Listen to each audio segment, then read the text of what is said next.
Hello and welcome back to the Game Pit. I'm going to step back and allow Ronan, when he's doing his editing, to add in some fanfare, Ronan. I'm expecting it now, you better deliver it, because it is our 200th and change episode. You always got to diss me, man. Or just a little bit numbering issue 10 years ago, and you still got to bring it up every time. Welcome to episode 200, everybody. If you've been following along for the last part of this journey, you'll know this is also our 10-year anniversary, Sean. Just past it. We started this podcast back in March of 2013. 200 episodes, 10 years. It's been wonderful. It's been quite the ride from our sound issues from our early days and our hello. And about 3 minutes ago. And about 3 minutes ago, and our initial hello. This is the Game Pit. We sounded like what's his name out of Batman 3? Bane. Go on, hello, Ronan. I don't know what that was. That wasn't Bane or bad podcasting or anything. I'm so confused. So yes, it's been 10 years, everyone. Thank you very much for joining us for episode 200. Thank you for whatever part of this journey you have joined us on. We're not going to wallow in nostalgia for too long, Sean, but we've been through a few phases and iterations. We started off being, well, we're not great now, but awful would be a fair description. I always remember episode 2. Episode 1, because we were brand new, it seemed better, but episode 2 was the low for me. You've mentioned that 50 times in 200 episodes, which is pretty mean. I particularly like somewhere around episode 7 or 8, I spent 6 hours putting together sort of clips of sound effects, like a dolphin at the end of a bar fight and stuff. Do you remember that? I remember the Belfort one where you put in cutting and sawing and the sound of chains and all sorts together, and it just didn't come through. You never told me before you didn't appreciate that, and it's quite hurtful to learn that live on air. I loved the effort, Ronan. Should we just say that? No, that also hurts as well. That took me hours. I mean, hours. It really did. It really did. I remember you phoning me in the middle of it. Crying? Probably just crying. We then had our phase. I mean, I think it's linked to, obviously, we're both in management and stuff at work, and we decided to get a bit serious and a bit organised, and we were talking a lot to publishers, and we, for some reason, decided we were going to be some sort of organised part of the establishment. I don't know what we were aiming for there, but possibly more business-like than fun for a while. I would say so, and I think we made that conscious decision, you know what, we don't get paid for this, and it is supposed to be fun, so let's make it fun. And I think that is where we are sitting right now. Well, I think there's a couple of phases to go through. We used to, especially around Essen, get a lot of review copies. They, I would say, are still probably available to us, and we've made the other conscious decision of not even to take review copies anymore. So we've never been paid for any coverage ever, apart from Tom Vassell gave us a couple of dollars to do a video once, which was off our own back. It wasn't even a review. So that was it. No publisher money has ever come away. But we did used to get review copies, and we just decided, and I know this sounds incredibly selfish to people who never got them, but they were pressure that we didn't need for something that we do as a hobby. It was, and there's certain publishers who will remain nameless, Stonemaier, that put, hey, why not? Let's do it. That are a bit precious about their review copies and quite demanding about when they go out and how they go out. Yeah, I think they expect professionalism when they're not paying for it. And that's certainly got our backs up. I mean, again, we do what we do. We work in an environment in which you're respected for what you do. And then some publishers look down on content creators and treat them poorly. It's part of sort of the whole industry, as we've seen professionalism come into coverage, be it by more video, obviously, over the 10 years, better podcasts, just strict better podcasts, but also better produced podcasts. But the money behind that comes from publishers. There's no other way to make a living in the board game media unless, and every single channel out there, no matter what they say, if they've got professionals, is accepting money from publishers in some way. Now, that's not mean they're getting paid for positive reviews, but whether it be Kickstarter previews or coverage or to do a playthrough or an unboxing, whatever, they're all getting money from publishers, and that is where the money comes from. And something, Sean, that we I think always aim for, but certainly now, is to be completely independent and not have to rely on anyone else and not be at the scraps. It means that we don't come out as often as we could if we were doing it full time. We're not as good. We're not as prepared. We're not as on the ball. Our equipment isn't fantastic. It's what we scrabble together after a late shift like right now. Tired, stressed from the day. But it is the only way I think that we could still be doing this podcast 10 years later, still be authentic to ourselves. Absolutely. And you're absolutely right. I think the industry has changed massively in that 10 years, and it has led to people like Rado. Rado has always said, and I'm not knocking Rado at all because I really like him, but he always said, like, I'm never going to accept money for these videos. This is my channel and I want to say what I want to say and I want to cover what I want to say. But now, to a certain degree, he is now doing paid previews of games. So he absolutely declares that up front, but that's the way the industry has to go. And if you do want to make a living, as Ronan said, you have to accept that sort of money. So, yeah. I think the closest we ever got to that sort of thing would be when we were doing the pit stops. And they started getting some attention. And it was actually almost a fight not to get paid. And the industry had changed so much by that point that people were shocked where it was like, how much does it cost? Can we give you money? Please don't. No, we'd like to. No, please don't, because we don't want to be linked. We would need this to be a hobby. Once any sort of money got anywhere near it, it stopped being fun. And again, we never accepted any money apart from the very small amount from Tom for doing a pit stop. That was it. And we got to choose the pit stop as well. So I suppose that's the last 10 years in a nutshell, Ronan.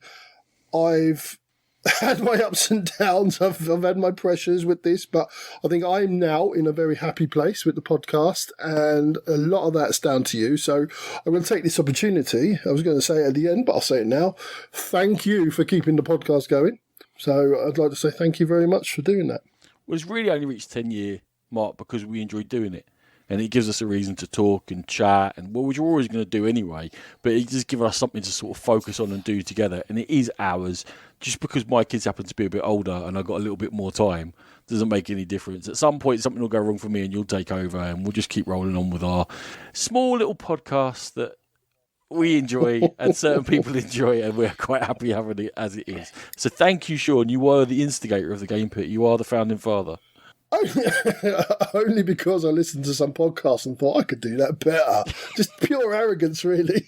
Proved we couldn't, but that's all right. I like to think that you're the founding father and I'm the surrogate mother of the Game Pit. So, shall we move on to the reason that we're here today? To abuse each other in the 45 minutes it took me to get set up. That too. That, and we are, as you probably are aware, running down our end of our top 100 games of all time. It's been going on forever. It's been time to coincide with this 10-year anniversary and the 200th episode. And here are our own 20 favourite games of all time, for better or worse. And I think I start, Sean. I think I've just introduced myself. You have introduced yourself, but I'll do it for you as well. And here's Ronan with his number 20 game of all time. Beautifully done.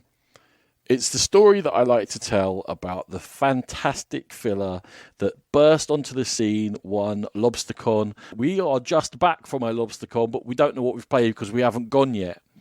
You get me?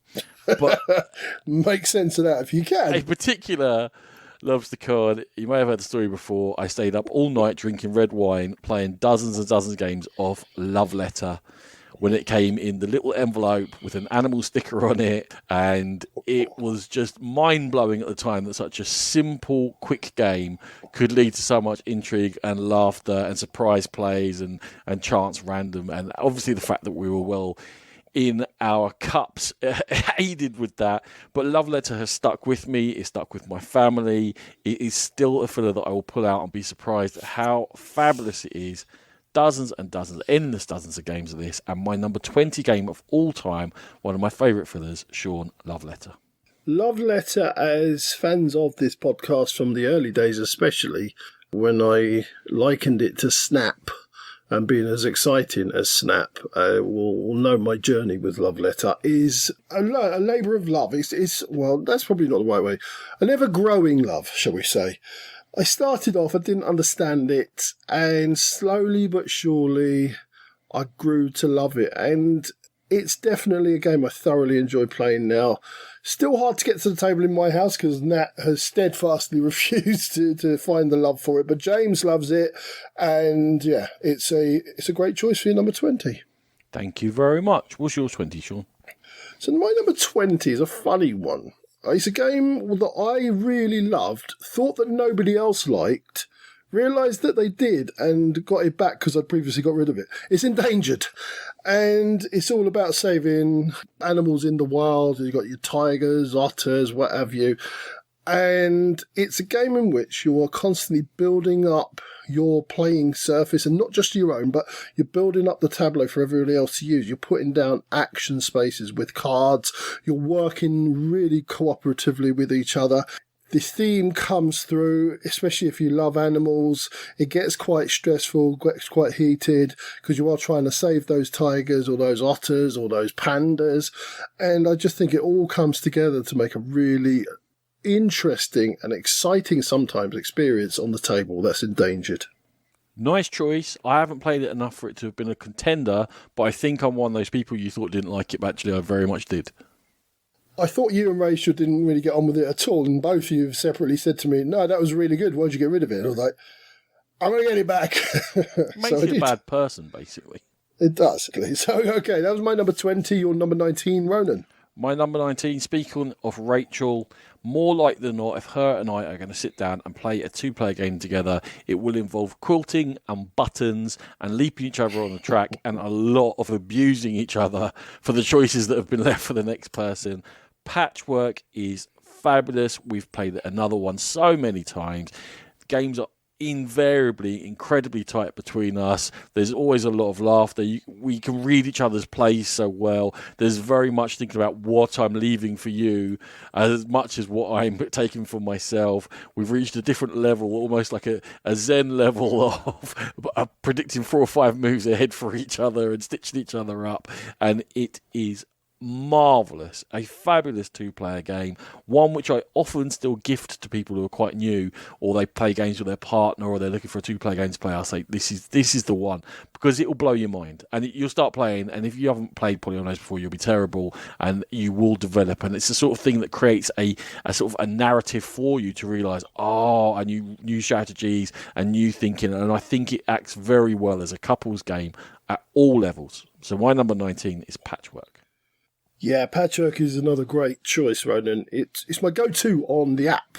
And I've recently introduced it via the app to James, where we did a pass and play in the hospital while we were waiting for the younger one to go and get his head seen to after he headbutted a radiator. Fixing that head. Nothing's fixing the Nothing's fixed. And yeah, we passed them. We ended up playing like 3 games back to back. He absolutely loved it. So now I know Nat loves it. I know you guys love it. I'm not at your level by any stretch of the imagination. I think I played Rachel a couple of years ago after she'd been absolutely attacking the app every day for like a year, and she destroyed me. I think I finished on minus points or so, but she absolutely mauled me. Yeah, that's when I realised I'm not very good at that game. But I still enjoy it, and it's a great choice. Thank you. Yeah, and she still puts me on minus points if I'm not very, like, I have to concentrate and be in the zone. She's just good all the time at it. I have to be like, pushing myself and really going for it to try and keep up with her. She still wins way more than I do. So, Sean, you're 19, please. Cool. Well, I know I'm on very safe ground with this one. I think it was in the last episode, Ronan, you'll be able to tell me. It is Dixit, my number 19. The card game where we talked about it is just giving people, especially youngsters, that appreciation for art, and that there's more than the eye sees initially, and looking for stories in cards, and brilliant family experience all round. Yeah, Dixit, wonderful game. My 25, fantastic choice, as near as damn it next to each other. Beautiful, brilliant game. And there is a Dixit Disney coming out this year. Ooh, that could be interesting. Mm-hmm. And it's not sort of obvious as well. The artwork is still slightly, it's not like a still from the film or anything like that, or a drawing of a still. It's related to, from what I've seen. So it did actually look very interesting, yes. I think it would need to be, wouldn't it? You couldn't have a still for the film, because that does tell the exact story, because you know what the story is. So you wouldn't be able to sort of get anything further from that. I'd like to clarify that I can twist anything to be a bit weird. Apparently your voice this episode as well. I've got a bug. I've got the perfect timing. I do not feel that well, but we'll soldier through for the people, Sean. For the people. Your number 18, Ronan? We're talking polyominoes. We're talking drafting, filling up your ship in order to rescue as many felines as possible from the Isle of Cats. Are a lot of these games heavily influenced by the fact that Rachel loves playing them with me? Yes. Has this got drafting that I love both of cards and tiles? Yes. Have we played it very recently and still loved it? Yes. I think Isle of Cats is absolutely fantastic. It is a huge hit with the family. We all love playing it.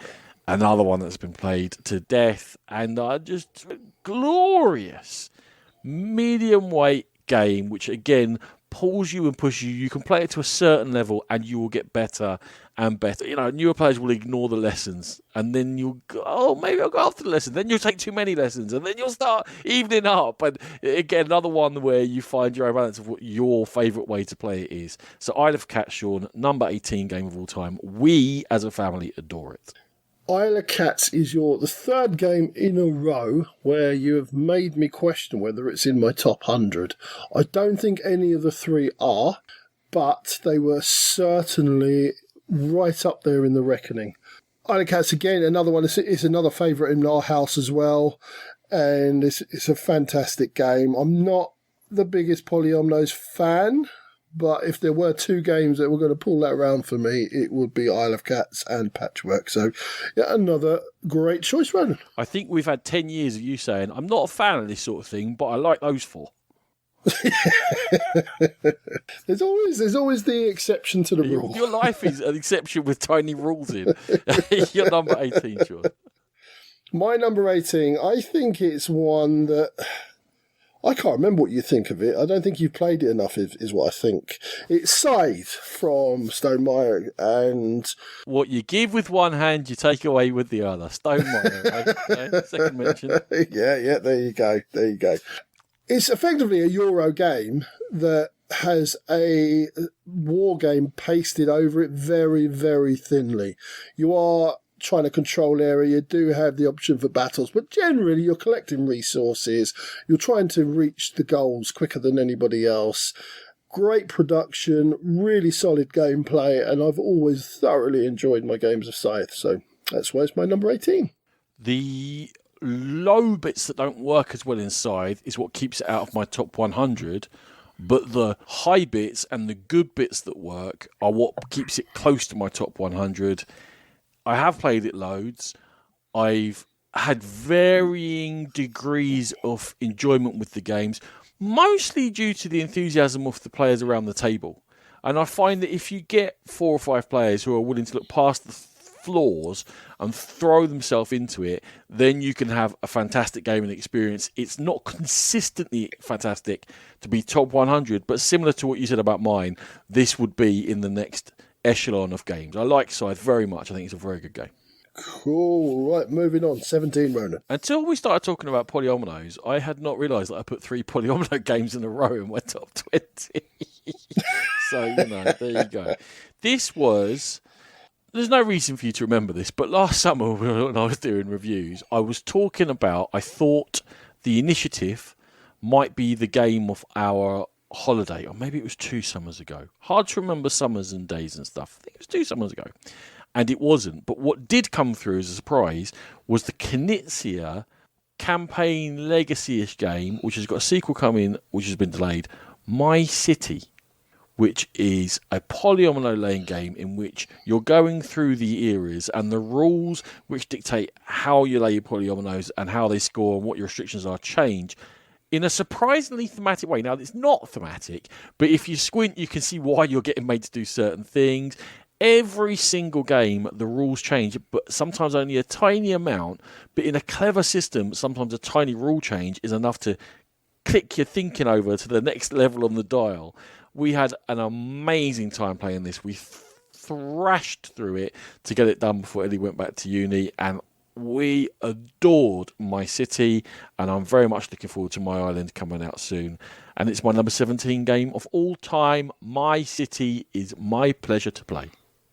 Yeah, yourself and Matthew Jude really sort of bashed me over the head with how good this was, so I did buy a copy. Is he what? You'd never have thought it, but it might be the only one. And I have bought it. I have played it. I've played it twice. So we played the first two sort of scenarios, and yeah, I like it. It's definitely made a really good impression. The fact that I haven't played it for ages is, do I love it? I don't know. It does mean I'm judging you, if that helps. Okay, fair enough.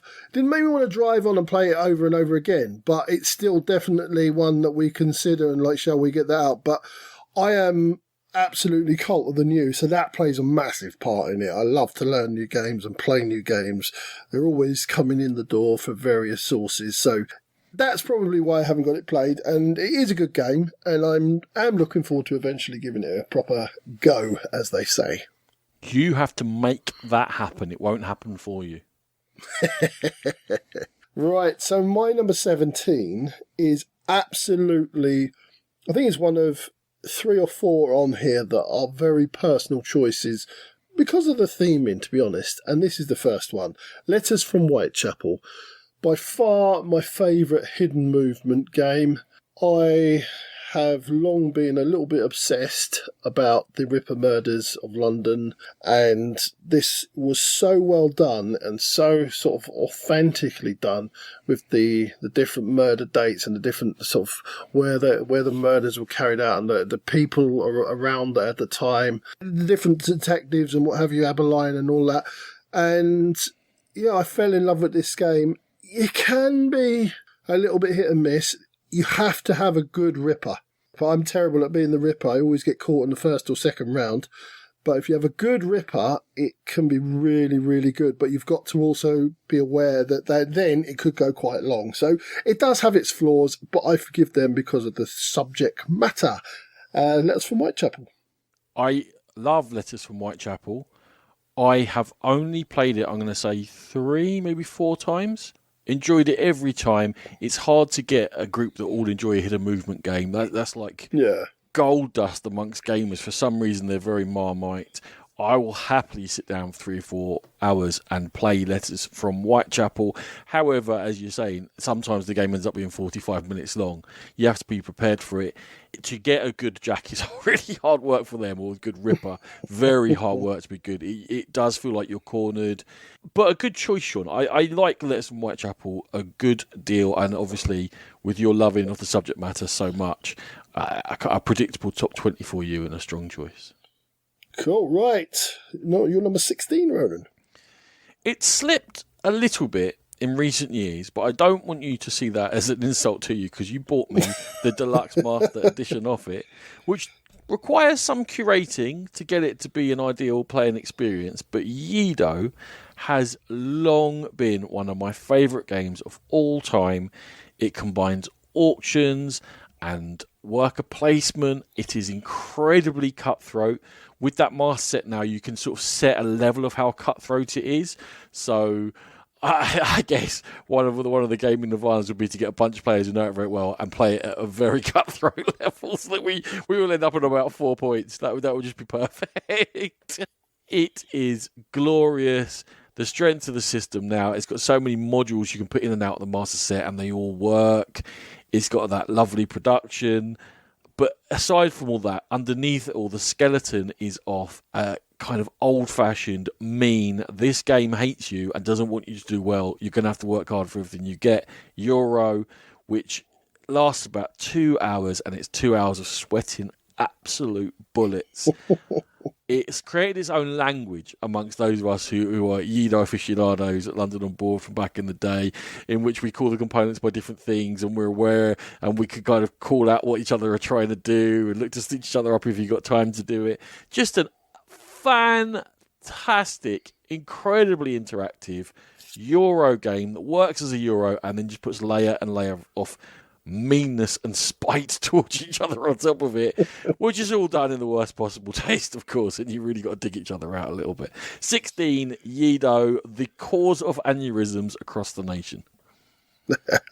That's, to be honest, I thought Edo was a top 20 game for you, and this is probably where I'd have thought it would be. And I think for me, it really matters the level at which I play it. I want the level to match the level I'm at. I played Edo twice. First time, when I was new to it, I played it with people who were new to it. And we were kind of discovering things as you went. So nobody was like immediately being nasty, right, because like this is going to get me this. They didn't know the game. So that was the level I enjoyed. As I get more familiar with Yudo, I'd like to play with similar sort of at a similar level. I don't think I could step into a game with you guys from London on board. I think one, I'd get hosed, but it wouldn't be like oh, that was fun still. It would be a really frustrating, as you said, spiteful experience. And Ronan's making really rude gestures to me through his webcam. But yeah, it is a really good game. And as long as I play with the right level of gamer for me, then I will enjoy it every time. So yeah, good choice. Good choice, Ronan. And that's something the master set allows you to do is if we've got new players, right, I'll put this set in. And it's much easier to adjust it and much more honed in the experience you can create for players. So cool. That is the bonus of that. Right, Sean, your Sweet 16. My Sweet 16, I think you've already mentioned it, Ronan. It's Dominion, the granddaddy of all this deck building games. Still holds water absolutely today. I think it's still a fantastic game, if not the best deck builder in existence. Oh no, I know. I just looking literally. I know it's not. It's two more in front of it. Literally two spaces in front of it. Yeah. I'm being an idiot. About, so it's the second best deck builder in existence. Plus, you're not very good at deciding what is a deck builder and what isn't. Don't forget that either. True. Well, neither are you, according to everyone else. They're wrong. Because Spirit Island's a deck builder. Because you build your deck in the game. So shut up. Anyway, yeah, Dominion. We've said it all over the last 10 years, Ronan. What a great game. It hasn't been in my top 100. Fine game. Had its day. Really? I thought you already said it. No? Did I get that wrong? I have not said Dominion. Oh. My number 15, I think, suffers maybe by a few places because we wrote this list so long ago. We've been going so long. And it was on the rise.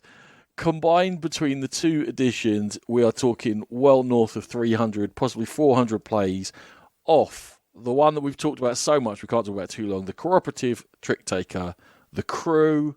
You know I love it. You know I try and get it out at every single opportunity. Yeah. I think it is absolute genius of design. It's still fresh today after hundreds of games. It's still exciting. It's still interesting.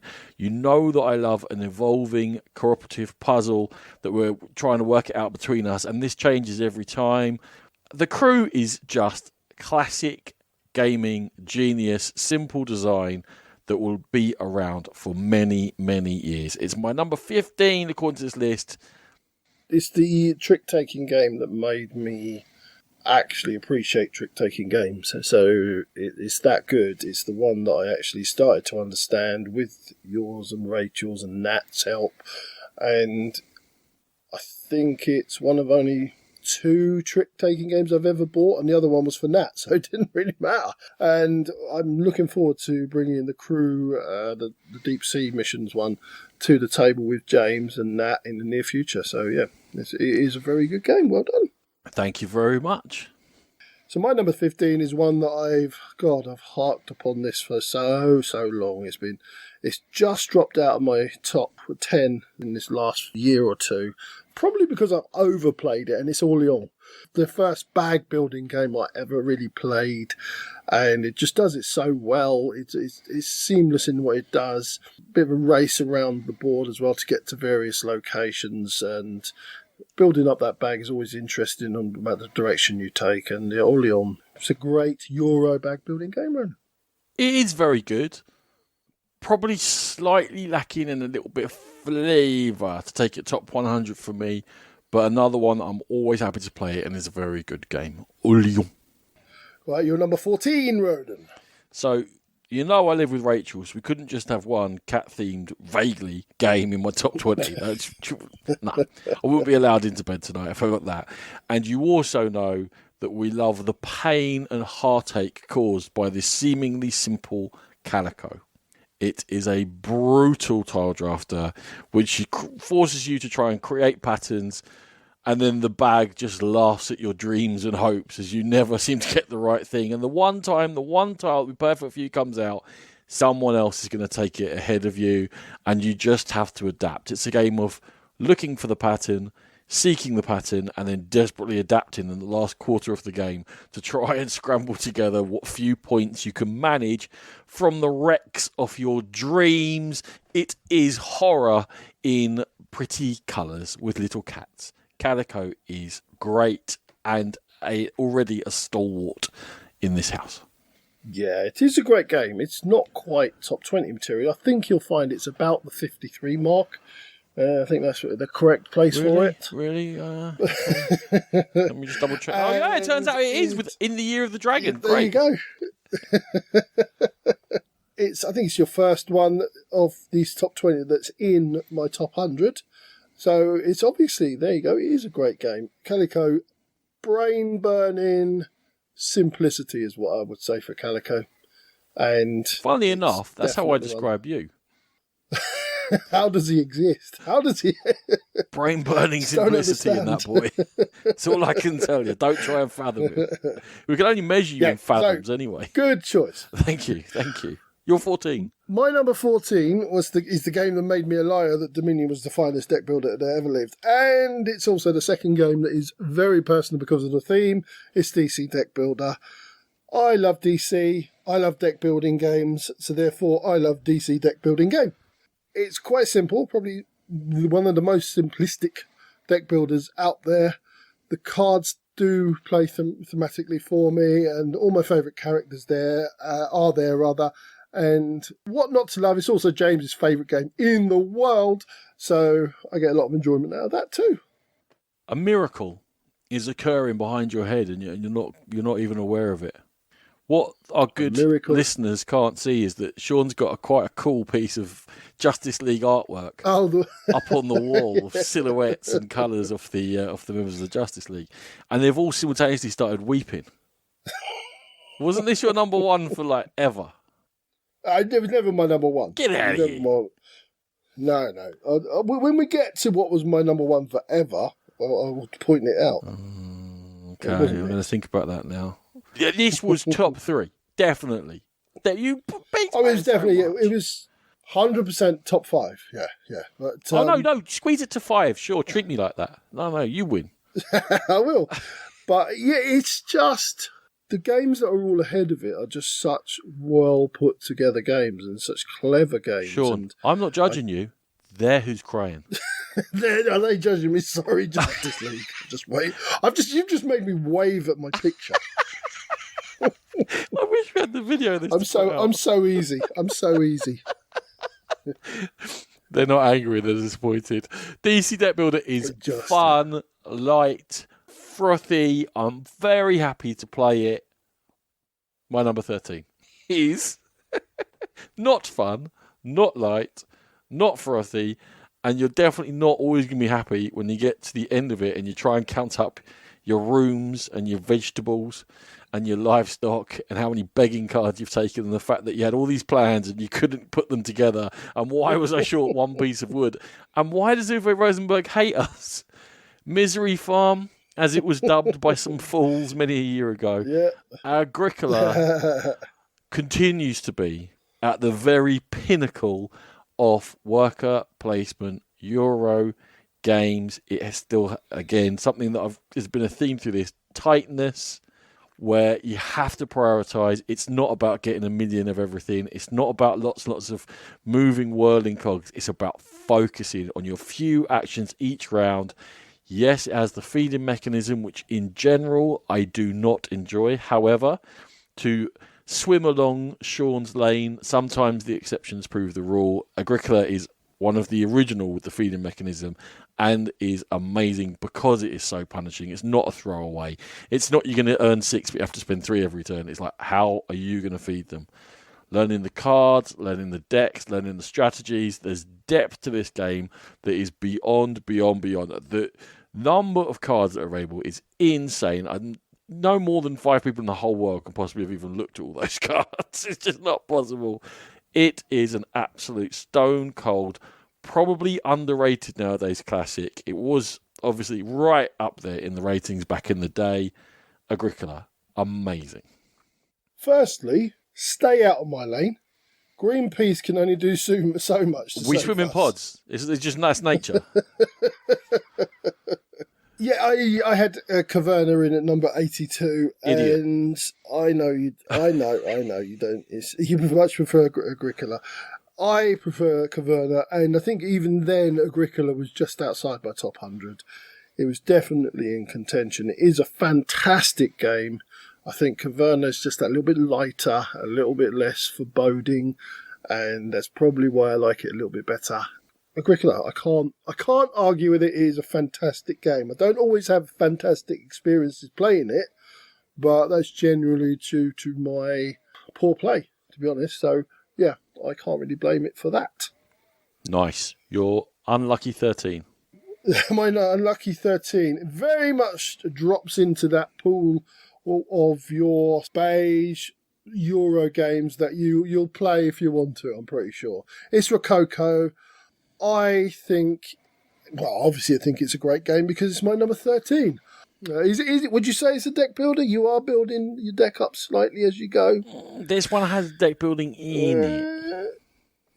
It's in it. It's not a deck building game per se, but you're collecting resources. You're outfitting people for a big soiree.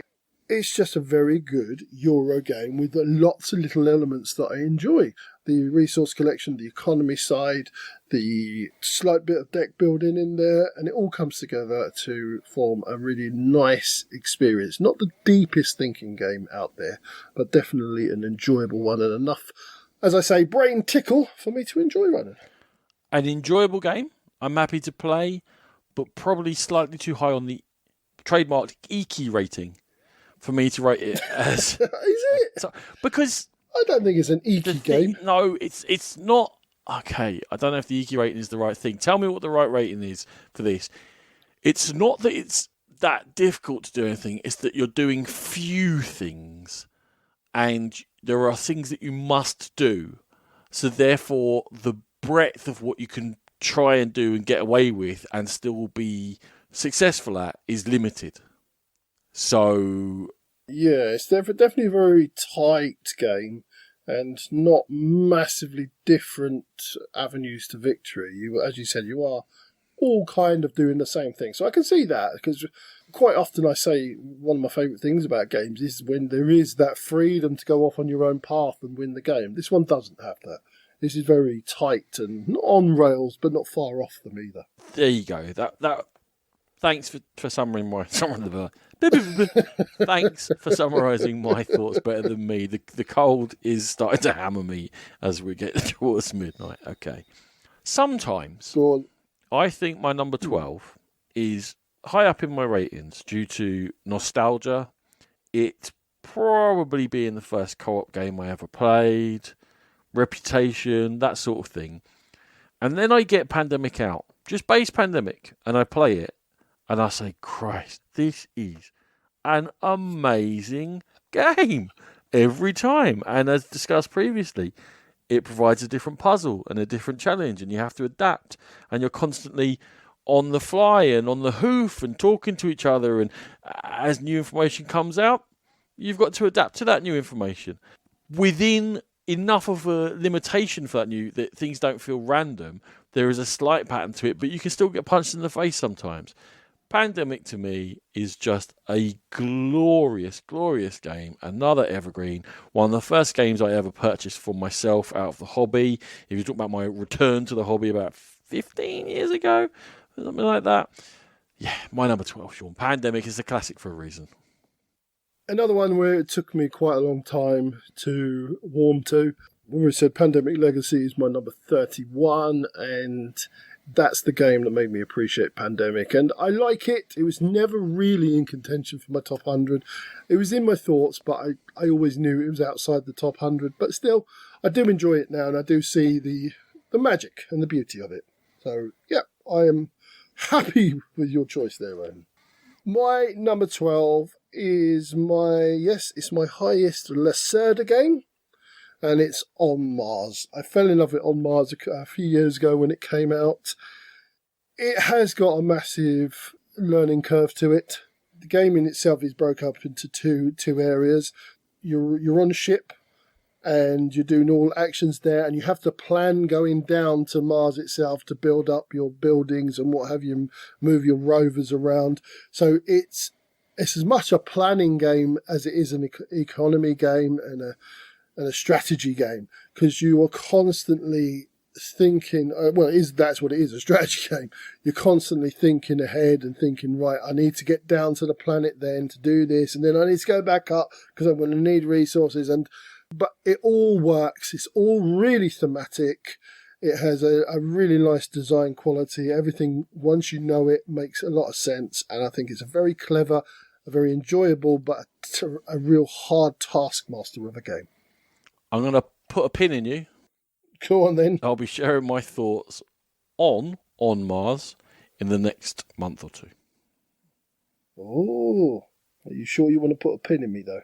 Carefully. It will pop. No, I've seen how thick your hide is. Okay. A fool, way back in, I think, the first episode we did of this countdown, which is a long time ago, said that he didn't think there'd be any more Knizia in this countdown, and I had to correct him. And I believe this is probably the last Knizia we're going to have in this countdown. My favourite Knizia, the best Knizia game, and it's very difficult for me to take any argument that Tigris and Euphrates is anything other than absolute brilliance. It's tile laying, it's putting tiles out of a bag and just working out what the hell I can do with these. It's about the Knizia scoring. We talked about an Axia Rota. Your lowest score is what's going to be your score, and you've got to work out how to do it. It doesn't hold you by the hand. It doesn't give you strategies. It doesn't tell you how the board's going to develop. It's very much player dependent. It's massively interactive. It is, in fact, a war game with tiles, with funny rules. And if you get 4 Tigris and Euphrates players off the same experience level as you, whatever that may be, you are guaranteed to have, for the first 6 games, a very confusing time, and for the next 600 games, an amazing time. Tigris and Euphrates, another classic. I feel like I'm in Classic Alley at the moment. Another classic. It is a classic. I feel like I'm slightly in Cliche Alley as well, like Agricola, Pandemic, Tigris and Euphrates, what's coming up. But there's reasons these have been on top lists for many, many years. And Tigris and Euphrates, boy, what a game. What an incredible game. If I could do one thing in my life for 1 second as well as this game has been designed, I would be a very happy man. When people say, Dr. Knizia, game designing genius, this is the game that I immediately think of as his sort of magnum opus. And it's a brilliant, brilliant game. Another one, I keep saying this, right? Another one was definitely in my thoughts for the top 100. Didn't quite make it because it is a bit brutal sometimes. It is a bit mean. And you do sometimes feel a little bit hosed because of the draw of the tiles. But that aside, it's still a really good experience. I do agree you have to have a very similar level of player. But yeah, it's another great choice. I can't complain. My problem is that all the sharks on the board think I've played it a lot. And I've played it a fair bit and think that I'm able to play with them, and I'm not. No. So unerringly, I've been last in about my last 10 games of Tigris and Euphrates, and I still love it. They're just very good at it. What can I do? I can't do anything. It's fine. Your number 11, Sean. My number 11, and just missing out on the top 10, is the game that I was alluding to earlier. That was a long time my number 1 from probably when you said like we got back into the hobby about 15, 14 years ago. And this was the one that shot to number 1, stayed there for a hell of a long time. It's Arkham Horror. Arkham Horror, it kind of solidified my love for the Lovecraftian world, and love, more of a fascination with it. Just such a weird and wonderful world. And Arkham Horror brings the magic of it to life. It tells the stories as you're playing. It is a massive investment in time, and you have to be prepared for that. Another game overtook it, and we'll be talking about it later, but it's still very high up in my estimation. As you can tell, it's my number 11 of all time, and Arkham Horror will always be a part of my collection. And I'm just going to say second edition, right? Second edition, yeah, absolutely. Yeah, sorry, yeah. First edition's a bit odd. Third edition, I do think it has its merits. I don't think it's a bad game, but second edition is where the magic lies for me. Indeed. Too much for me. Too long for what it delivers. However, I have played it. I would play it. You're my cousin, I love you. But only because of that. Right, here we go. Top 10, Ronan. This is it. Sean. Yeah. Where there's muck. There's grass or hay or I don't know. Brass, you fool. How did you not know that's what it's called? I didn't know. I've never heard it before. Did you not know? That's why you called it brass. Where there's muck, there's brass, lad. Aye. Oh, Brass. Okay. There you go. Lancashire, Birmingham, whatever. They're lumped together. Yeah. They're the same agreed. game with a slight tweak. Yes, Birmingham is more flexible and more forgiving. Lancashire, again, has got that slightly older meanness and tightness to it. You can get blocked out and what have you and realise that this isn't going my way. They both are absolutely magnificent games. There's a reason Brass Birmingham is currently controversially number one. I am a cliche-riddled machine. I've chosen a load of old favourites here. I actually get excited to play Brass. Now, deliberately, I kind of limit my plays of it because I don't want to burn out on it because, as I said before, I played it many times back 14, 15 years ago. And since then, I've rationed it so that every single game is a juicy feast in and off itself. I have steadily got worse at it as I have played it less. I used to be good at it. I'm not anymore. That has no way diminished my enjoyment. Brass is another genius design in which you will find yourself becoming smarter as you play it. And things develop and you see patterns and you see ways of playing better. And another one that gives you a hand of cards and says, you got to do something with this and you have to make it work. And sometimes it's hard work, but it's rewarding hard work. So Brass is my number 10, Sean, whichever one. I mean, I'm just going to start, crying about these games. They're so good. This is amazing. Brass, Lancashire probably for me is, well, it's the one I've played more, but I still haven't played Lancashire enough. I think it was my number 62. I know it's my number 62. I've just looked it up. And it will definitely be a game that the more I play it, the higher it will get because it is a brilliant design. I was a bit of a snob. I didn't really play the older version. It was only when it came with the new swanky version from Roxley Games that I dipped my toe into the brass market and thoroughly enjoyed it. And yeah, it's a cracking Euro tough economic game and really well done. So yeah, absolutely on board with that, Ronan. So my number 10, I can't remember if you've mentioned it, and if you haven't, I would expect it to be coming up. It's Lorenzo Il Magnifico. It's an engine building game where you are consistently trying to enhance your economy and build up your engine to run your engine and to score points effectively. Really thinky, really involved. A little bit mean because you can stop people running their engines by taking the worker spots. You can take cards in front of people that you know that they want. It's that Italian design team. I can't remember all their name. And the only one I can ever remember is Simone Luciani. But I thoroughly enjoy Lorenzo Il Magnifico. I don't play it as often as I probably should, but it's definitely still a top 10 game for me. It's my number 10. It's not. It hasn't been in my top 100. It would be in Rachel's top 10 for sure. She loves it. She takes it to every lobster con. Oh, maybe I was thinking of Rachel instead of yourself. Yeah, she absolutely adores it. I think it is a fine game. I think that we have put the expansions in, and I'm not sure it's a game that knows exactly what is the best way to play it. So it's got some bits and bobs. Like the base game wasn't perfect, maybe possibly a little bit too tight. We had one expansion, all that stuff works, but then that doesn't quite work over there. And to me, it's never quite coalesced into perfection, but this would have been, you're talking like 101 to 110. It's in that range. It's there somewhere. Very, very close to my top 100. Okay, so you've shocked me with two so far. To be honest, I'm not buying Dominion. I'm still waiting for Dominion to pop up on your list. I'm not having it. You don't think it's great. So anyway, you're number 9, Ronan. You be you. I'll mention co-ops. And I've just checked because it occurred to me, this is the first of 6 co-ops in my top 10. I love co-op games so much. Obviously. I love chatting with people. I love working together. I love that social and the sense of achievement together. I love team sports. I've done them my whole life. And I think this is like, as an older man, this is my chance to get that, bringing a team together, get us working together and trying to get to a common goal. It's kind of, I talk a lot at work, Sean. I've got 4 in my top 11. Co-ops are just great. Arkham Horror. Co-ops are just great. It's just the good ones are. Now, go on then. What is it? It is a game that I have dived, divinoed. Well, I don't know. I can't remember. I told you I've got a cold. I don't know what words are.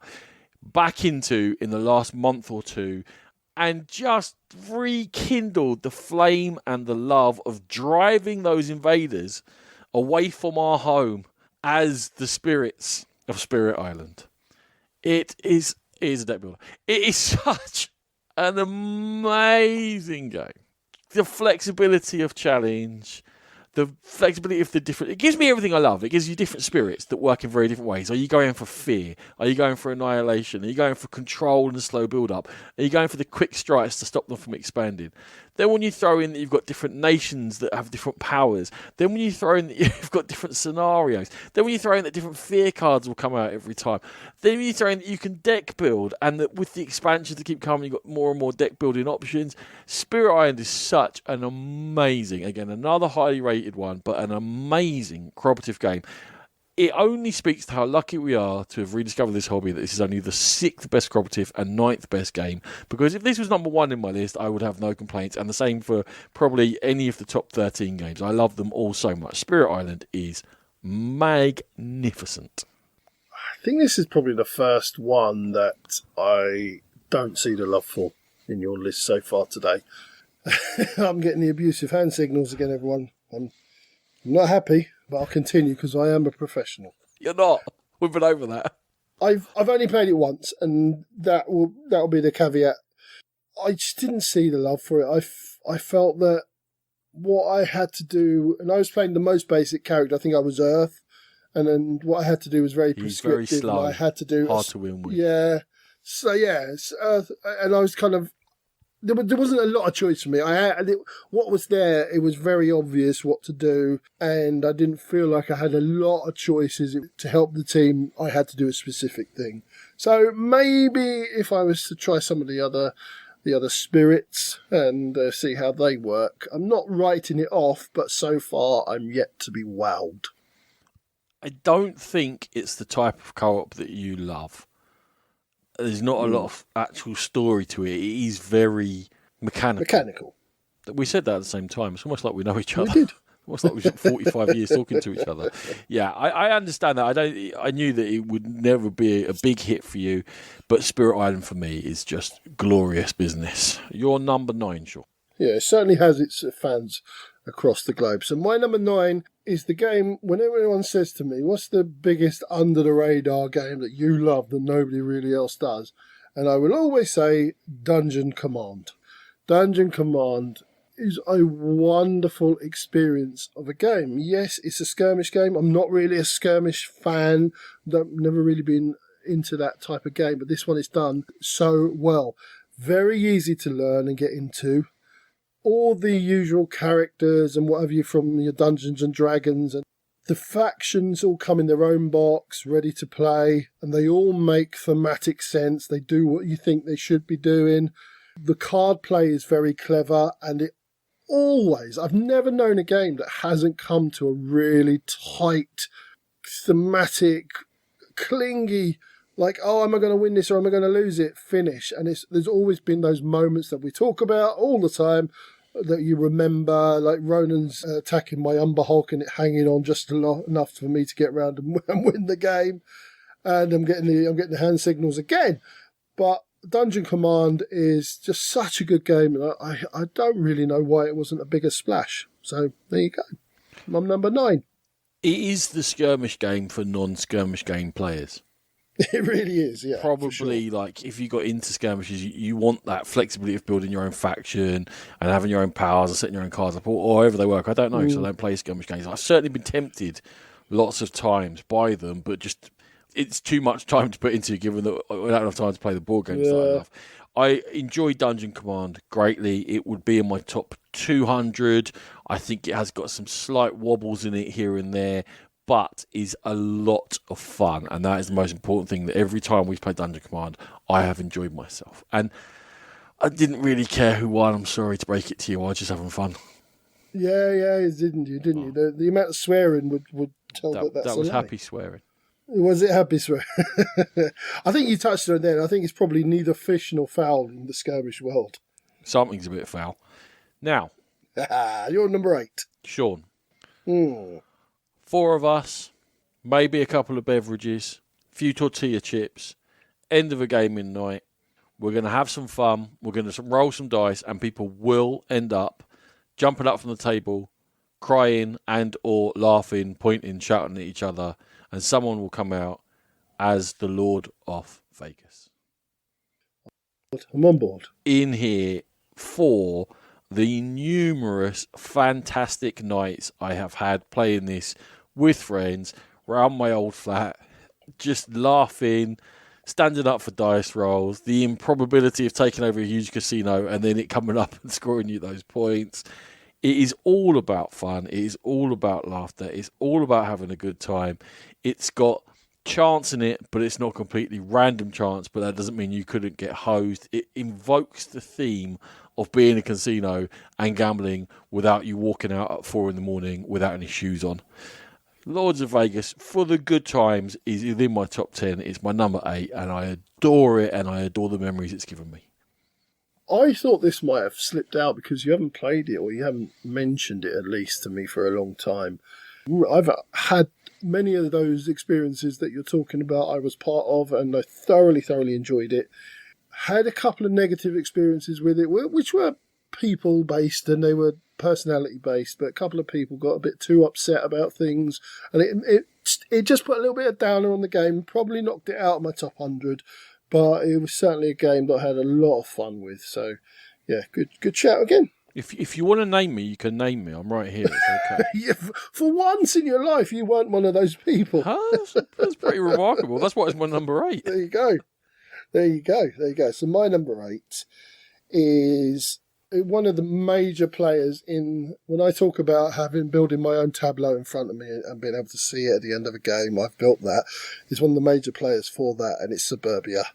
Suburbia, very abstract, which is unusual for me, but everything that comes out is thematic. The factories are thematic, the airports are thematic, the residential areas all do what they're supposed to do.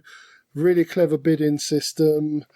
Yeah, there was always a couple of issues with the PR firm and the casino, but we know about those, so we could iron them out pretty quickly. I've never actually played any of the expansions, even though I have them because I've bought the big box, of course I did. And Suburbia's long been a favourite ever since I first played it and fell in love with it. So yeah, let me just say that I thought I would hate it when I first saw it. Just the design of it looked awful, but I love it. Suburbia. Yeah, top 50 game for me. I've never loved it quite as much as you have.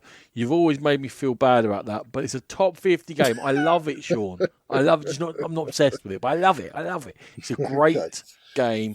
I enjoy the same things you enjoy about it, about building up your own thing and having a bit of a plan and letting it all come together. First expansion good, second expansion bad. I've cleared that up for you. There you go, thank you. Okay, you're number 7. My number 7, I am certain, is on your list sometime very soon. It is the game that surpassed Arkham Horror, and for us, many a drunken evening, having a very long time delving into idiocy and making up our own laughter, playing Eldritch Horror, globe-spanning, globe-trotting. Again, I always say I'm not that fussed by the Cthulhu milieu, but some great games have been made within it and allows enough of reality with a slight twist that isn't... I mean, I say it's not kitsch. Is it kitsch? I don't care. I don't think it is. I think it's just itself. I'm sorry that he was a horrible person who wrote it all. I'm glad he's not making any money out of all it really of this. Was. But Eldritch Horror creates stories. It is incredibly well designed. It's the fact that you put in certain cards for certain Elder Ones into certain scenarios can just tie things together. Some of the middle expansions were absolute genius, where you put in the pyramid board, for example, along with the story of that particular Elder One, and the fact that then the cards you play out will all tie together and lead you along a path. And of course, you have to thread it together yourself because it's such a wide-ranging experience. You must be willing to meet the game halfway to create the full experience. But we always do. We always have an amazing time with it. We're always laughing. There's always great stories. We've got numerous classic stories. Dr. Death might be my favourite, but Eldritch Horror, Sean, my number 7 of all time. And I know you love it. Yeah, it's all right. That's what I thought. Shall we move on? What's your number 7? My number 7 is probably the game I'm getting the most arguments about when I mention it's one of my favourite games. Because if you're going to boil it down to mechanisms and being clever and everything like that, it's not that good. But again, as a story building and fun, and I put the emphasis on fun, Firefly is just a really amusing and rewarding experience. Again, it's very personal because I love the Firefly series and I love the Serenity film, and I can see myself in that universe, and for me it was a really well fleshed out universe, and one of the ones that was gutted when it was cancelled.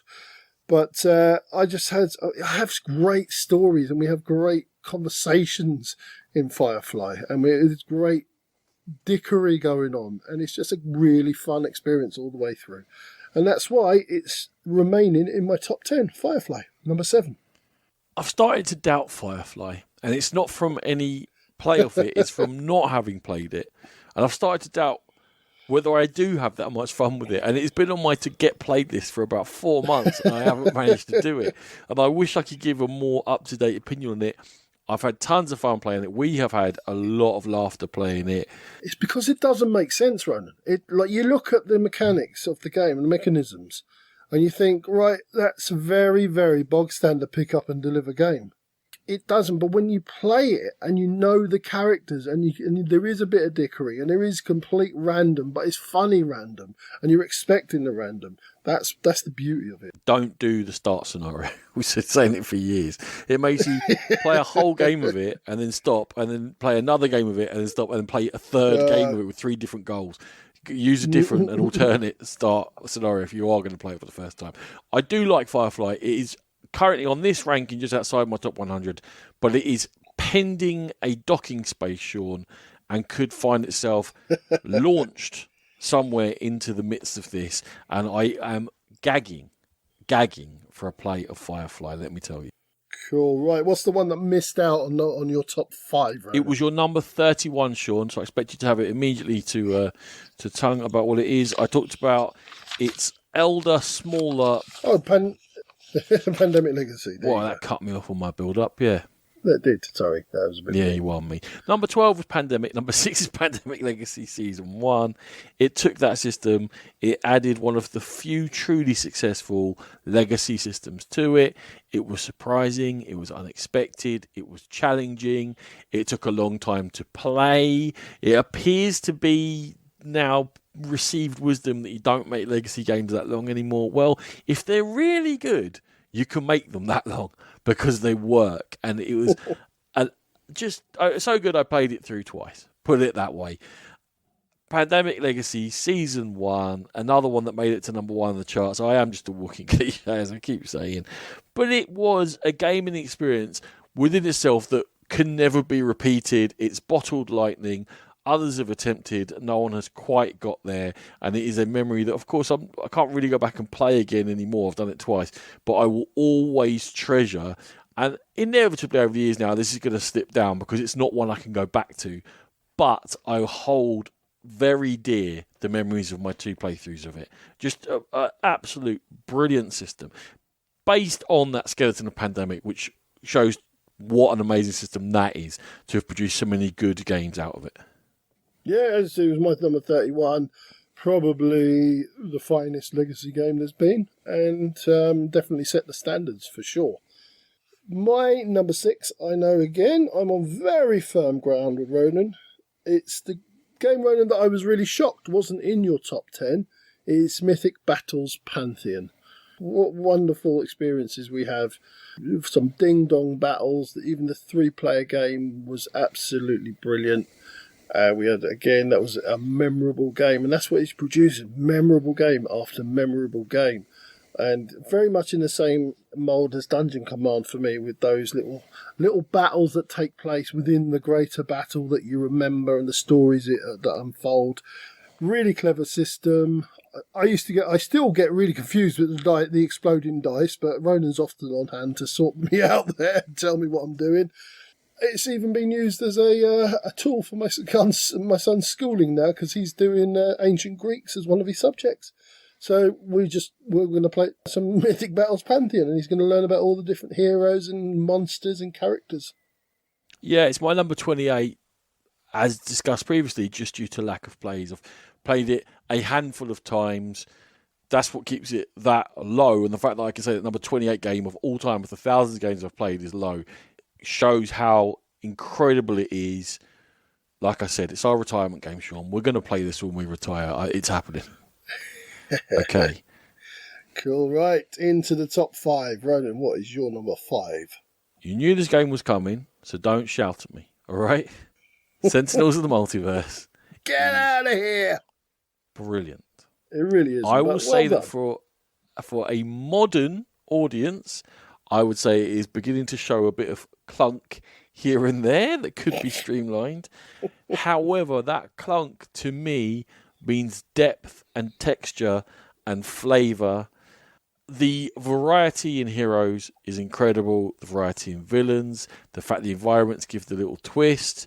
Playing on the app is much easier, but if you're a new player, incredibly confusing and a bit slow. I love it. I was talking to my friend Paul about it the other day, and he said, I tried playing on the app and it was so slow. I was like, mate, try playing it in real life.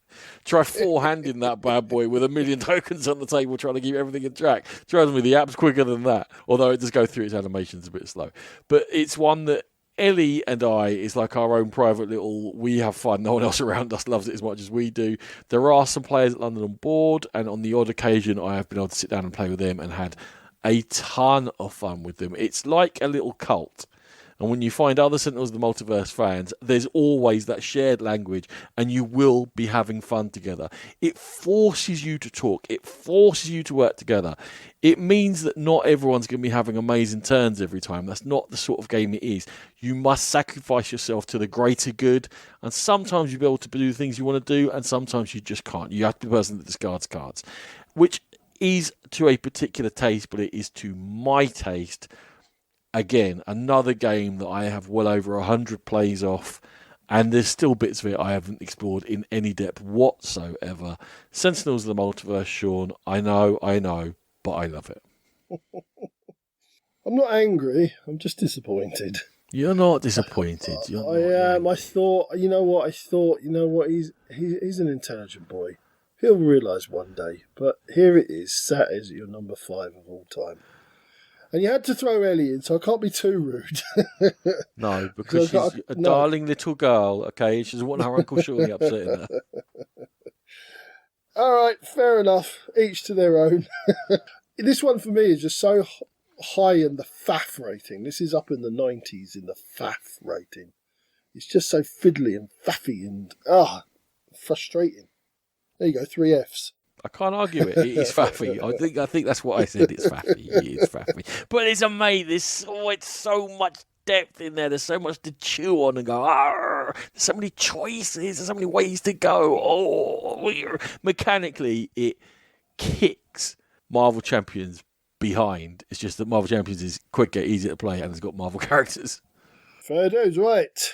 My number 5 is my favourite Feld game, Ronan. And it is Amerigo, the game which I declared in 2013 was one of the ugliest I'd ever seen, and I wasn't going to play it. And here it is at my number 5 game of all time. It's the one with the Cube Tower. I think the Cube Tower works incredibly well. I know you differ, Ronan, which is cool. We've talked about it, but I just think it's a really Feldy experience. I love Feld, and this is one of his most Feldy games. There's so many ways to score. It is fruit salad plus, and Point driven salad by rather them, than though. fruit salad. I'm gonna say. Fruit salad, yeah. When I get fruit salad, Are you the getting game fruit hungry? Have some trifle quick.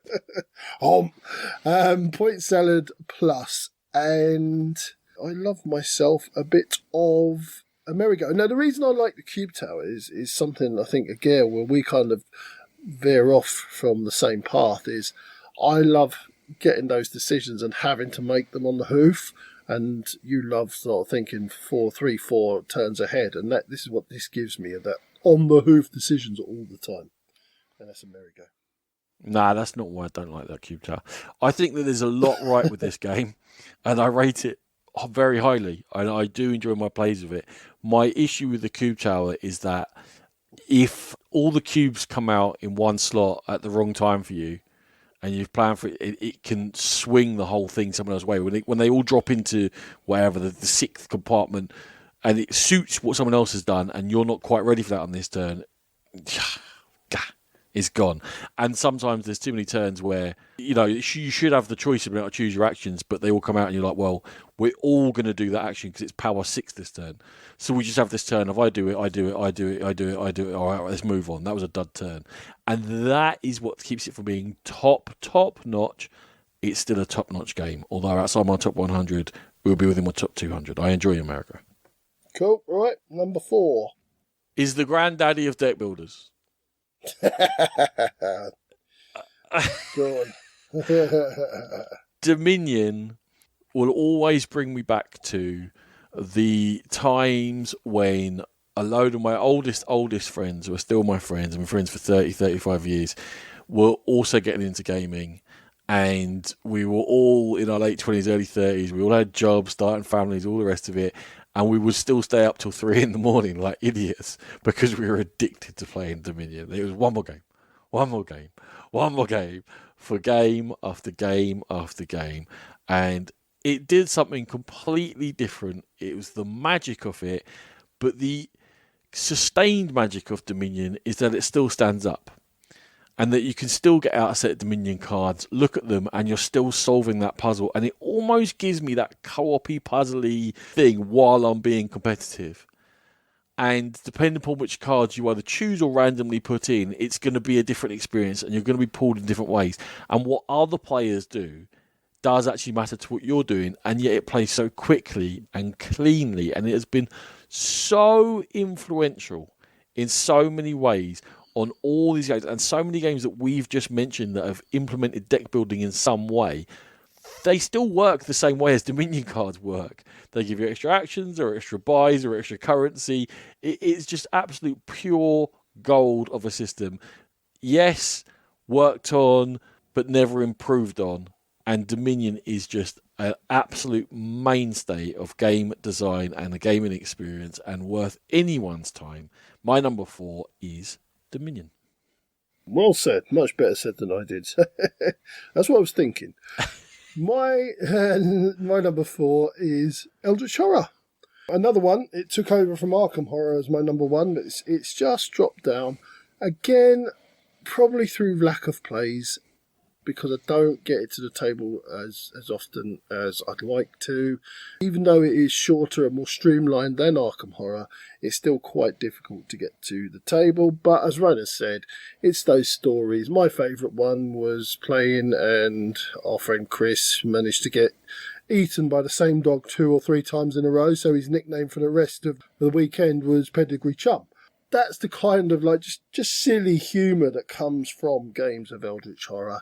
Hoping that we're going to get a game in at this weekend coming at LobsterCon, and I wouldn't be surprised if that one makes me think, you know what, that should still be my number 1 game of all time, because every time I do play it, I realise that it's such a clever game. And that's what people fail to realise about Eldritch Horror and Arkham Horror.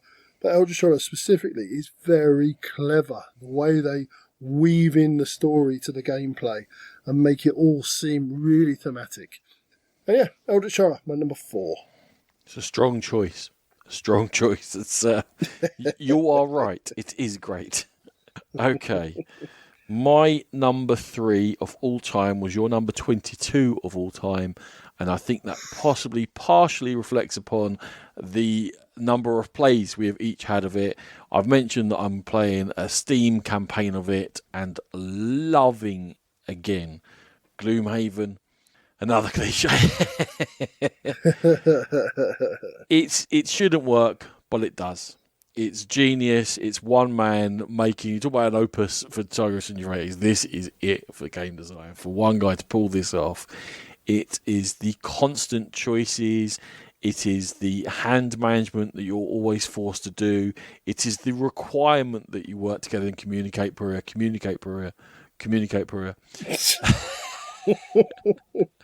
Poor old Puri, he gets an awful time on this podcast. It's what he's for. It's his best use. It's the variety between games. The campaign system itself, I'm going to be honest, is overly long and slightly overly raw. And the fact you have to reset and go again, it's not perfect, but its highs are so incredibly high. And it works so amazingly well that it makes it my number 3 game of all time. I know Frosthaven's around. I've seen people punching it and boxing it, and I'm going to be honest, Sean, I might wait for the Steam edition. Although Rachel is desperate to play some Gloomhaven-y stuff, so we might get it. But currently, I'm weighing towards it's easier to get it played on Steam. But Gloomhaven's my number 3. Just an amazing, epic, such a solid actual mechanical card management and tactical spatial game on top of everything else that's in there. It's just glorious. It possibly a contender for number 1 if I ever do get it regularly to the table. It is a really clever game, and as mechanically sound and brilliant as it is, they still manage to get the lore and the theme through, which is genius on top of genius. So I think it is a really impressive product, and if I do manage to get more plays, it will certainly be higher than 22. Right, my number 3 is, I think I got pulled for having this as a deck builder as well. Even though you are slightly building your deck, but for other reasons as well, it's Concordia. Concordia is long been one of my very, very favourite Euro games, and as a straight up Euro game is my favourite Euro game. I said Euro game quite a lot in that. Is it a Euro game or not? It might be a Euro game. You do have a deck building aspect in the game. You are sort of choosing the right moments to play your cards. You've still got the area control and the travelling to think about, and the resource collection all comes together in a really enjoyable experience for me. It's set in ancient Rome or around Europe in the Roman times with the various different maps. And that's, again, a period of history that I really enjoy and am quite fascinated with. So it all comes together, and it's almost the perfect Euro for me. It has everything I like contained in the box, and Concordia is my number 3 of all time. I might have said this before, but I think this has to be my number 101. I'm a bit surprised looking at this. It's not in my top 100. I enjoy Concordia greatly.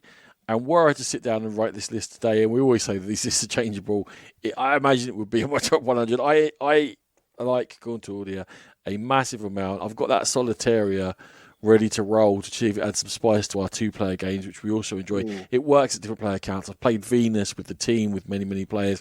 I've played it 2-player on 2-player maps, which works just as well. It is a fantastic, evergreen Euro game. I've surprised myself. I don't know why it's not on here. Sorry. Because you're a Ronan. Go on, you're number 2. Sean, this is a momentous occasion. I want you to note it with suitable solemnity and pageantry, because after many... Oh, is your long time number 1 dropped? Dominant Species is my number 2 game of all time. Oh! I would have put my house on Dominant Species still. I love Dominant Species so much, but I haven't played it now for a little while. And it doesn't speak to its own quality that it's number 2. It is the blend of perfection for me of the Euro strong mechanisms of the action selection, of the turn order being very important, of the spatial play being very important, of timing, of creating opportunities for yourself and for others. It's got longer term and very shorter term alliances going on, and the alliances are very subtle because of the placement of one little chit or the removal of one little chit, the use of a card, the dynamics around the table whereby you're never quite sure who your main rival is and who you should be keeping an eye on and who you might let go. If you loosen that leash a bit, that person might start running and suddenly they're the problem. The movement, but it is just limited enough that there are patterns to it. And the more you play, the more you see the patterns, the more you see what people are going for, the more that you can see these alliances forming, the way that you can anticipate certain cards coming up and react to them and plan to use them, but have to position yourself to be able to be in a position to use them well. It feels chaotic on first plays, I can imagine. The patterns are all there. It's about looking, responding, interacting, and most importantly, rampant amounts of abuse around the table at each other and just basically destroying each other's personality, integrity, and reputation amongst the community. Dominant Species has been my number one game for many, many, many years. It has slipped very slightly to my number two, and again, no disrespect to Dominant Species, it is just brilliant. The best board game in the world. Dominant Species is a game that I really appreciate, but I was put off for so long because of a really laboured first ever experience, which I'm sure you remember, Ronan, the 6-hour epic. It was longer than that. There was 2 meals in that game. 2 meals. And there was 2 meals in it. Maybe I've condensed it in time just to ease my mind, but yeah, that experience was so poor that it put me off the game for a long time. I do want to play it again, but I want to play it again with somebody who's only played it once or twice. I don't want to dive in. Don't be mean to me. Don't exclude but me from your you'll life. absolutely rinse me. I won't, because like Tammany Hall, you'll all just beat me up. It's a game in which you don't get to run away. If I look like I'm going to score a point, you'll all be like, kill him. Right, okay, fair enough. I'll play it with you then. I can see why it's a really good game. I can see like mechanically wise, and even the theme starts to come through, and I can see why I'm just never personally experienced a great game of it, but I'm sure it's there somewhere when I do play it eventually. So yeah, I'm still in shock that it's your number 2. I imagine the whole gaming community just shook. That's what I'm imagining. Oh, it is an absolute bombshell dropped in the middle of the gaming community. My number 2, you're going to roll your eyes because it's not a game, is Mansions of Madness. It's yet another Lovecraftian effort, and it's probably the ease of play that has pushed this ahead of the likes of Eldritch Horror and Arkham Horror in that trio of games. The app is brilliant. It does exactly what I need it to do. I can play it up on a telly while we play on the table in front of the telly. The atmosphere is set. We have the same crack that we have when we're playing Arkham Horror and Eldritch Horror and Firefly, but it's just so easy to get to the table. Now, as I said, when we go to LobsterCon, if we do manage that game of Eldritch Horror that we've been promising each other, Eldritch Horror will probably jump ahead of it again because they are very close in my thinking. But Mansions of Madness just has the edge and has never disappointed me, and that's why it is my number 2 game of all time. Atmospherically, it is a fantastic experience. That playing with it in the dark with it up on the TV was amazing. Mechanically, it's just lacking, and the forced pacing and the fact you live around by the nose. So mechanically, it's not strong enough for it to be one of my favourite games. But as an experience, I had a ton of fun, and I'm happy to. I almost said play it. I almost a slip of the tongue. Experience it with you, Sean. Shut up. Cool. Go on then. What is the act of genius that's finally supplanted Dominant Species as your number 1 game of all time? We really sound like H.P. Lovecraft fanboys in this. We truly do. We do. I appreciate the work, if not the man. The man was a screaming racist, bigot, sexist. Whatever you can throw at him, he was pretty much it. He was a bad person, and I don't endorse him at all, but his works have made some really good games. And yet, do you know anything about the stories or the theme, or are you really into it? Are you really like, is it just something that's a bit creepy and a bit odd? No, I did read some of the books. They are painful to read. they're, but they're all about the ambience. And it's the ambience comes through in the books, and that's what the games have grabbed onto really well, is that feel of dread and that, like, we're all up against it, and there's this the tiniest sliver of a hope. I think it's because other forms of horror have become cliched. So you try and do a vampire, then there's so many other references. Yeah. But when you go into Lovecraft, there's no other references, so it kind of feels like our own little world. I think that's why we've latched onto it. Anyway, I'll talk about what my number one game is. I think you're giving it away. Yeah, I got out Arkham Horror, the card game, 2 days ago. And it was a scenario we got to that I had never played before. And I got a feeling that is very rare to me nowadays as a jaded old git. I actually got thrilled to get it out and see, thrilled to get it out and go, what's going to happen? What's going to happen here? How's this one going to work? How are we going to solve this? How are we going to put together what we can do and get ourselves through whatever lunacy this is going to throw at us? And it was lunacy. And it was something completely different to anything I'd seen in any other scenario. And I'm like, the thing with its peers is that with Lord of the Rings, the card game, you were tied into, there's this ticking threat going on, which is kind of similar with the Doom in Arkham Horror. But you have to journey along, and you're forced that you are going to progress, and the only way you can do it is to progress along the journey, however you do that. With Marvel Champions, you must defeat the baddie. Same with Citizens of the Multiverse, even though it's not a living card game. It's got a certain amount of health, and however creative they get with that, and whatever challenges they throw, at the end of the day, you always have to get that baddie down to 0 health. The absolute genius of Arkham Horror, the card game, is there is no one mechanism which says that's what you have to do to win. And even in a scenario, there are always multiple ways to resolve that one scenario. So it allows for freedom of expression and freedom of gameplay, but freedom of design and storytelling and pacing and narrative that the other card games have not been brave enough to give themselves. They're slightly structured in. And again, we go back to the theme.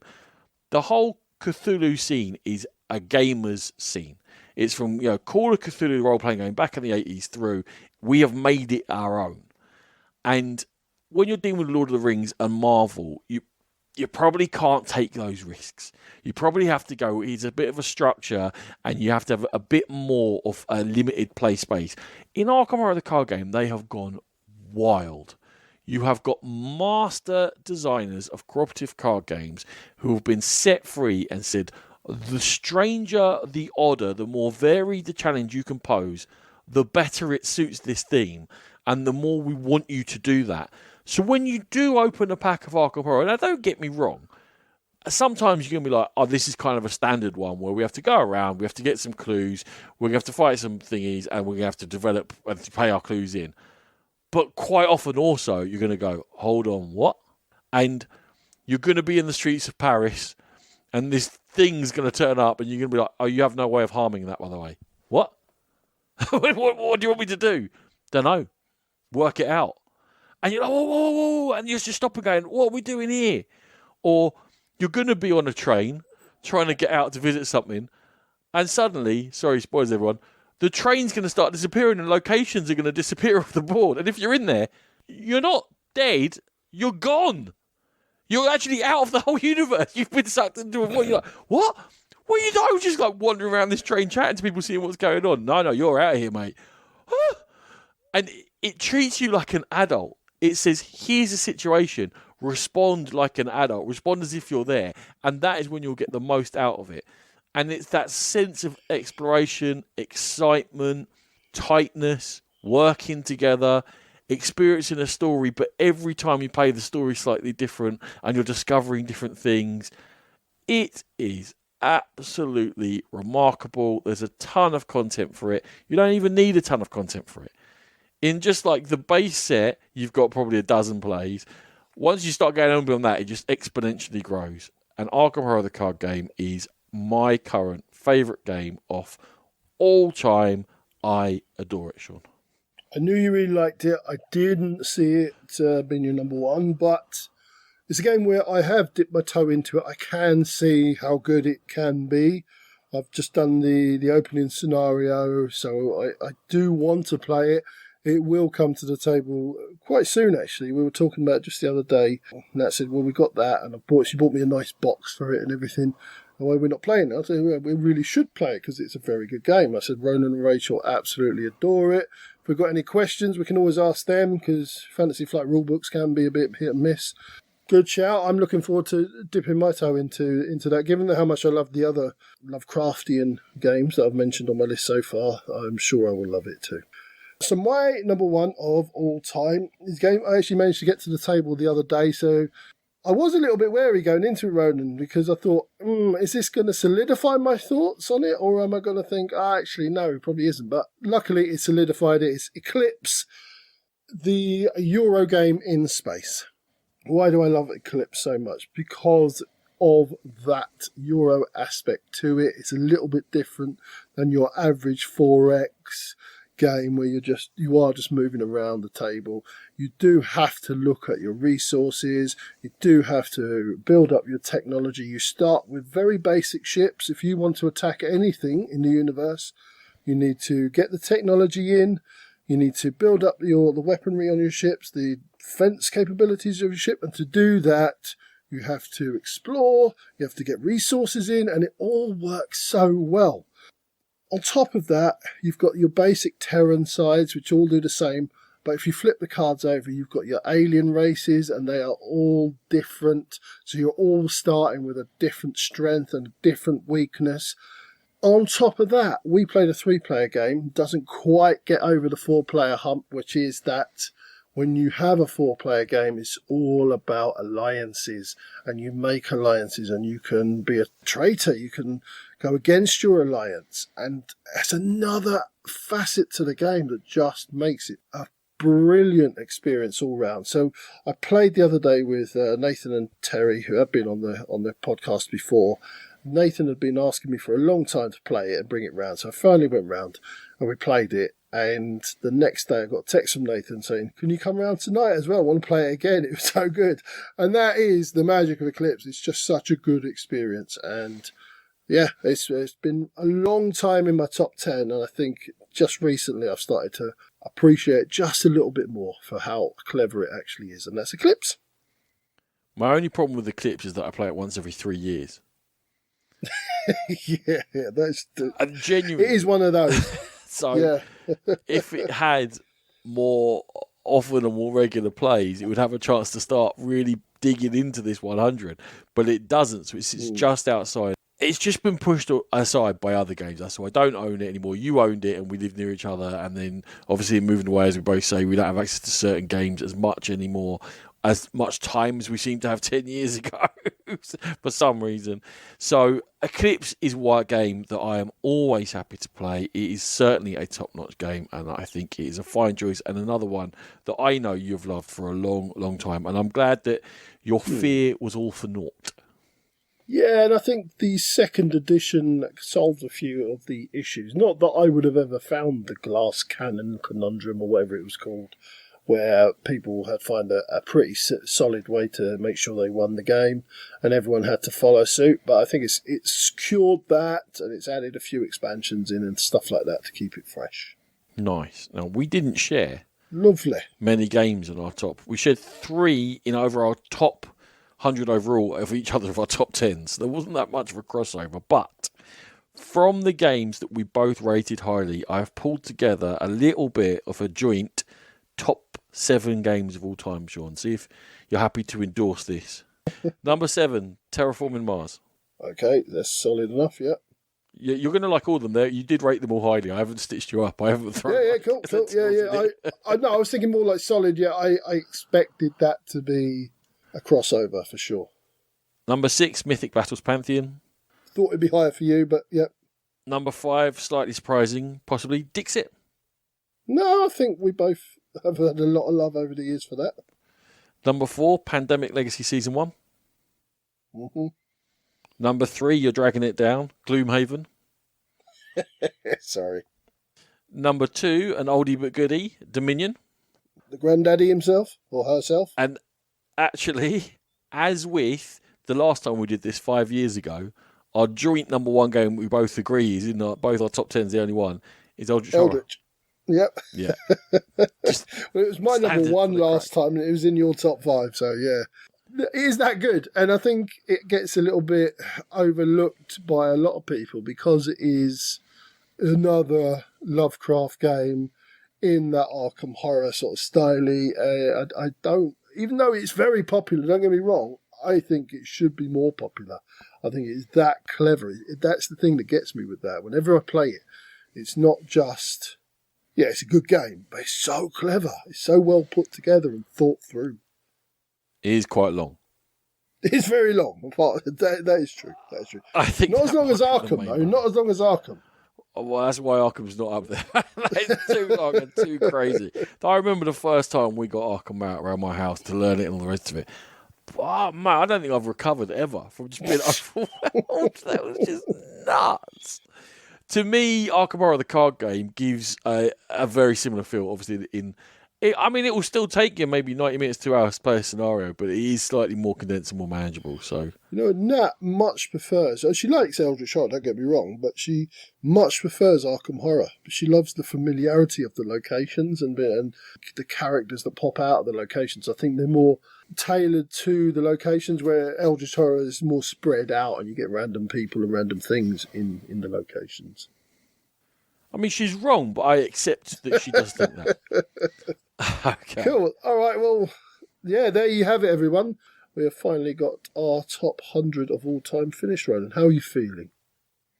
I'm feeling fluey and exhausted, and I'm going to my bed. But before I do go, Sean, thank you for 10 years of podcasting and 35 more years of being my cousin.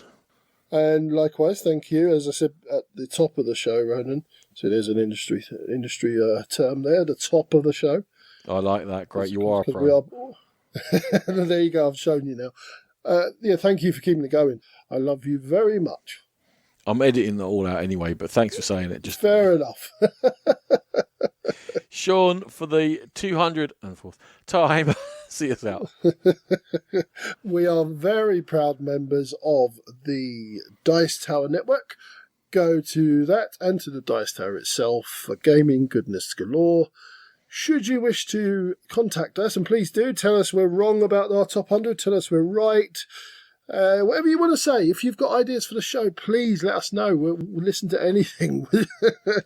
Give us a shout at thegamepitpodcast@gmail.com, or pop along to Board Game Geek to our guild, and we are more than ready to come in and have a chat with you there as well. We are on social media. You can find us on Twitter, Instagram and Facebook. Thank you very much, everybody, for listening for the last 10 years, and here's to 10 years more. Music by E. Aaron.